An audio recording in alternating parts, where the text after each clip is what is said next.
رسول اللہ صلی اللہ علیہ وآلہ وسلم نے چند لوگوں کو کچھ عطیہ دیا اور سعد وہاں موجود تھے۔ وہ کہتے ہیں کہ رسول اللہ صلی اللہ علیہ وآلہ وسلم نے ان میں سے ایک شخص کو کچھ نہ دیا، حالانکہ وہ ان میں مجھے سب سے زیادہ پسند تھا۔ میں نے کہا، یا رسول اللہ، آپ نے فلاں کو کچھ نہ دیا، حالانکہ میں اسے مومن گمان کرتا ہوں۔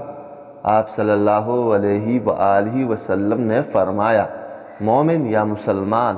میں تھوڑی دیر چپ رہ کر پہلی بات دہرانے لگا۔ نبی کریم صلی اللہ علیہ وآلہ وسلم نے بھی دوبارہ وہی جواب دیا۔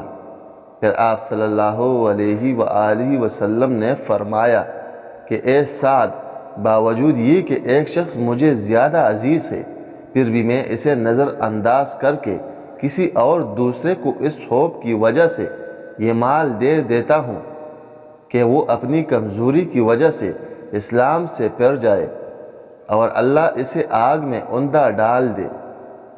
ایک آدمی نے رسول اللہ صلی اللہ علیہ وآلہ وسلم سے پوچھا، کون سا اسلام بہتر ہے؟ آپ صلی اللہ علیہ وآلہ وسلم نے فرمایا کہ تو کھانا کھلائے اور ہر شخص کو سلام کرے، خواہ اس کو تو جانتا ہو یا نہ جانتا ہو۔